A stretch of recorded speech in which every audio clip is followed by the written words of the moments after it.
Hello dear students, मैं मोहम्मद अहमद और आप लोग देख रहे हैं शैडो ऑफ केमिस्ट्री। आज हम लोग यहाँ पर क्लास 12th की इलेक्ट्रोकेमिस्ट्री चैप्टर की आज हम लोग एक नई टॉपिक को पढ़ने जा रहे हैं और इस टॉपिक का नाम है बैटरीज़। आज हम लोग बैटरीज़ के बारे में पढ़ेंगे और अगर आप लोग इस चैनल पर नए हैं तो चैनल को ज़रूर सब्सक्राइब करिएगा, क्योंकि यहाँ पर आप लोगों को क्लास 11th और क्लास 12th की केमिस्ट्री की पूरी कंप्लीट जो सिलेबस होगा उसको हम लोग यहाँ पर डील करेंगे। तो देखिए बैटरीज होती क्या है। पहली चीज़, जैसे हम लोगों ने पिछले लेक्चर में पढ़ा था गैल्वेनिक सेल होती क्या है। तो गैल्वेनिक सेल में हम लोगों ने क्या पढ़ा था कि कोई रिडॉक्स रिएक्शन होती है। इस रिडॉक्स रिएक्शन में हम लोगों को इलेक्ट्रिकल एनर्जी मिलती थी, है ना। क्या मिलता था? इलेक्ट्रिकल एनर्जी मिलती थी और इस इलेक्ट्रिकल एनर्जी को हम लोग यूज़ करते थे। तो यहाँ पर जो बैटरीज होती हैं, बैटरीज की जो डिफिनेशन है कि एक या एक से ज़्यादा इलेक्ट्रोकेमिकल सेल को जब हम लोग कंबाइन करते हैं तो उसको हम लोग बैटरीज बोलते हैं।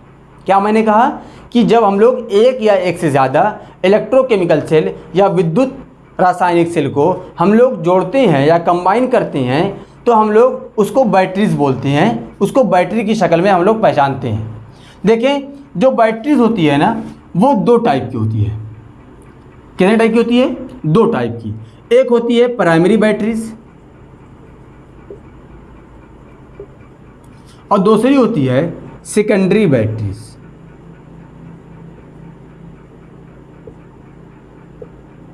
क्या होती है? Secondary batteries. प्राइमरी बैटरी और सेकेंडरी बैटरीज। पहले इसमें डिफरेंस समझ लेते हैं कि इसमें डिफरेंस क्या होता है। देखिए, जो प्राइमरी बैटरी होती है उसमें जो केमिकल रिएक्शन होने के बाद उसी को हम लोग दोबारा चार्ज नहीं कर सकते। यानी एक बार पूरी केमिकल रिएक्शन कंप्लीट हो गई, देन वो बैटरी ख़राब हो गई, उसको हम लोग रीयूज़ नहीं कर सकते। तो हम लोग कह सकते हैं कि ये नॉट चार्जेबल होती है।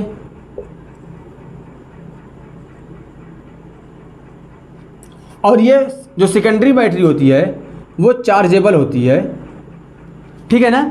इसको हम लोग बार बार चार्ज करके हम लोग इसका रीयूज़ कर सकते हैं, जबकि जो प्राइमरी बैटरी होती है इसको हम लोग यूज़ नहीं कर सकते हैं।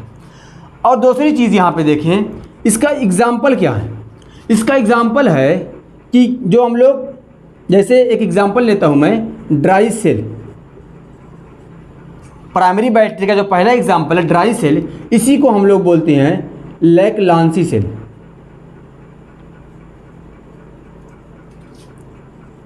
क्या बोलते हैं? लैकलांसी सेल। हिंदी में भी नाम यही है। और यहाँ पर जो इसका है वो लेड सेल।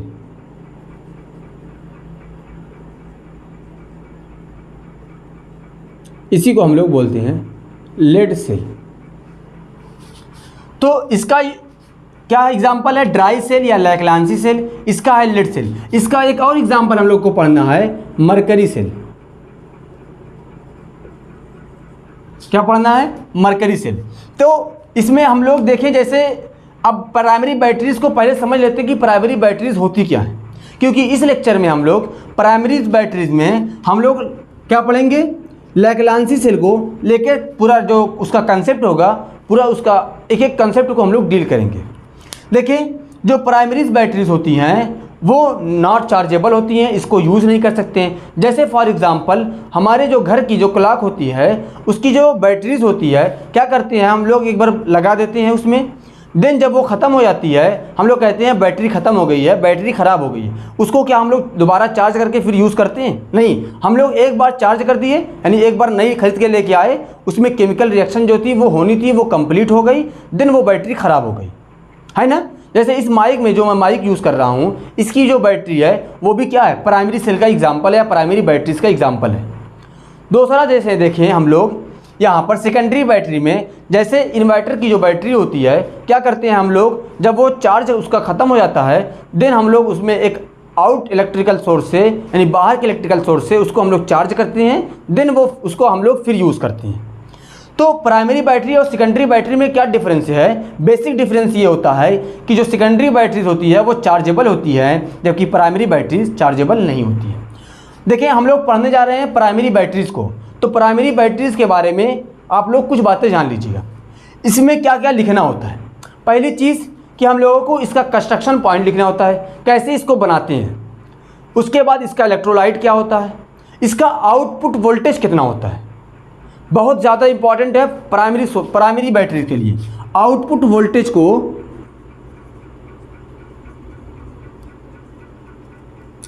हम लोग इसका आउटपुट वोल्टेज, क्योंकि वो फिक्स होता है, इसको याद किया जाए।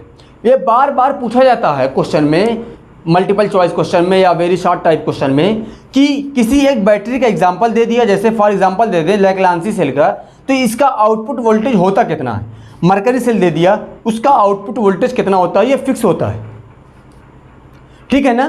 तो हम लोग प्राइमरी बैटरीज के बारे में, और उसमें जो केमिकल रिएक्शन होती है, एनोड पर कौन सी रिएक्शन होगी, ऑक्सीडेशन होती जानते ही हैं, तो कौन सा एनोड होगा, कौन सा कैथोड होगा, इन सब बातों को हम लोग समझते हैं एग्जाम्पल लेकर। किसका, लैग्रांजी सेल का। देखिए लैग्रांजी सेल में हम लोग पहले पढ़ते हैं कि लैग्रांजी सेल का यूज़ क्या है, पहले इसको ही जान लेते हैं ताकि हमको और समझ में आए। जैसे हम लोग की जो क्लॉक की बैटरी होती है, वो सबसे बेस्ट एग्जाम्पल है लैग्रांजी सेल का। उसी को हम लोग एक अपने दिमाग में बैठा लें, देन उसके बाद हम लोग उसका कंस्ट्रक्शन पॉइंट बहुत ईजी वे में बना सकेंगे। तो इसका जो लैग्रांजी सेल का जो कंस्ट्रक्शन होता है वो हम लोग करते हैं। क्या होगा, हम लोग एक कोई जिंक का कंटेनर लेते हैं। किसका कंटेनर लेंगे, जिंक का कंटेनर लेंगे। थोड़ा सा ये थिक होगा, नीचे से नेक्ड होगा और ऊपर से थोड़ा सा ये थिक होगा, ठीक है ना। और हम लोग ऊपर से इसको थोड़ा सा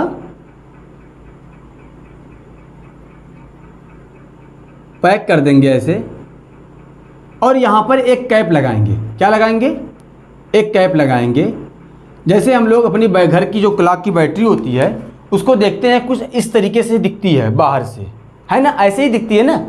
अब देखें ये जो बाहर का जो ये कंटेनर की जो वॉल है वो किसकी है, वो जिंक की है। तो जिंक की कंटेनर की वॉल लेते हैं, यानी जो उसका आउटर पार्ट होता है वो जिंक का बना होता है, और इसमें हम लोग एक रॉड लगाते हैं ग्रेफाइट का।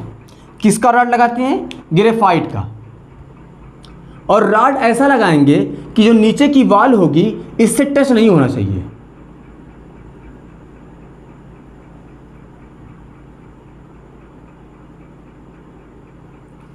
ठीक है ना, यानी इससे टच नहीं होगा, ऊपर कैप से टच होगा लेकिन नीचे से टच नहीं होगा। जो हम लोग बैटरी होती है, अगर घर की बैटरी, क्लॉक की बैटरी ख़राब हो जाए तो हम लोग क्या करेंगे, उसको थोड़ा सा तोड़ें।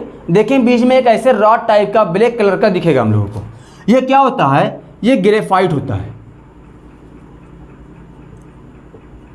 और ग्रेफाइट कार्बन होता है, हम लोग जानते ही हैं। अब देखें यहाँ पर क्या होगा, कुछ ऐसे करके थोड़ा सा स्पेस बना होता है इसमें, इस रॉड के चारों तरफ ऐसे कुछ स्पेस बना होगा, और इस स्पेस के अंदर हम लोग इलेक्ट्रोलाइट को फिल करते हैं। तो यहाँ पर हम लोग लिख लें कि इसका इलेक्ट्रोलाइट होगा क्या, इसके इलेक्ट्रोलाइट जो होंगे वो अमोनियम क्लोराइड और जिंक क्लोराइड होंगे।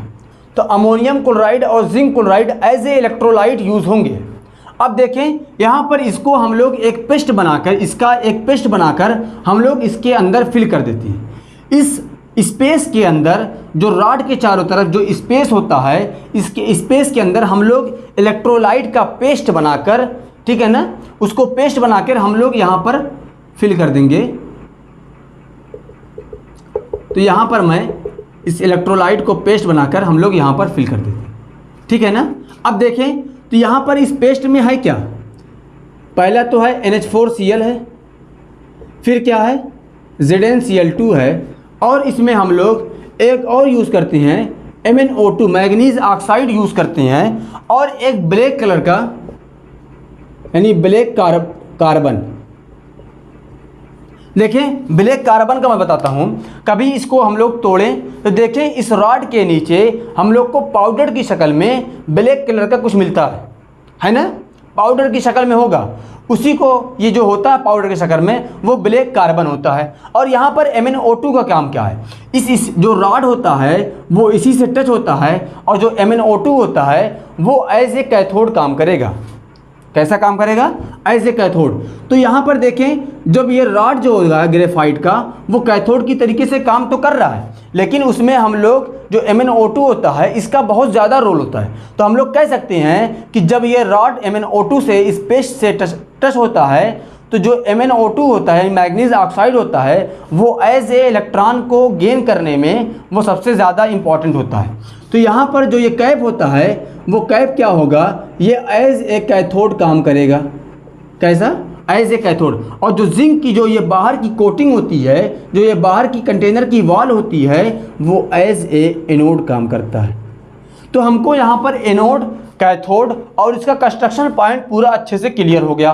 देखिए होता क्या है, हम लोग जिंक का एक कंटेनर लेते हैं, ठीक है ना, थोड़ा सा थिक होगा, और इस जिंक का कंटेनर जो होता है, जो उसकी वॉल होती है, वो एज ए एनोड काम करती है। इसमें ऊपर से एक कैप लगाते हैं, कैप लगाने के बाद यहाँ पर एक ग्रेफाइट का रॉड लगाते हैं और रॉड नीचे की वॉल से टच नहीं होना चाहिए, कैप से टच रहता है। और इसके बीच में चारों तरफ एक ऐसे मान लीजिए कि ये रॉड है, इसके चारों तरफ ऐसे स्पेस रहता है। इस स्पेस के अंदर हम लोग क्या करेंगे कि हम लोग जो पेस्ट होगा इलेक्ट्रोलाइट का उसको फिल कर देते हैं। फिल करने के बाद क्या होगा कि हम लोग यहाँ पर इलेक्ट्रोलाइट को फिल कर देंगे, ब्लैक पाउडर को फिल कर देंगे, और ये उसके बाद केमिकल रिएक्शन इसमें स्टार्ट हो जाती है। अब देखें यहाँ पर दो हम लोग जानते हैं कि एक एनोड एक कैथोड है, तो एनोड पर भी कुछ रिएक्शन होगी, कुछ कैथोड पर होगी। तो एनोड पर कौन सी रिएक्शन होती है पहले उसको जान ले। एनोड पर हम लोग जानते हैं कि कौन सी रिएक्शन होती है? ऑक्सीडेशन रिएक्शन होती है। और एनोड पर कौन है? जिंक है ना। तो जिंक क्या करेगा? ऑक्सीडेशन मतलब कि ऑक्सीकरण, ये इलेक्ट्रॉनों का लॉस करता है, यानी इलेक्ट्रॉन को बाहर निकालता है, इलेक्ट्रॉनों का त्याग करता है। तो Zn अपना 2 इलेक्ट्रॉन निकालकर Zn+2 के फॉर्म में आ जाएगा, है ना, यही होगा। अब देखें कैथोड पर क्या होगा? Add cathode. कैथोड पर क्या होता है? रिडक्शन होता है।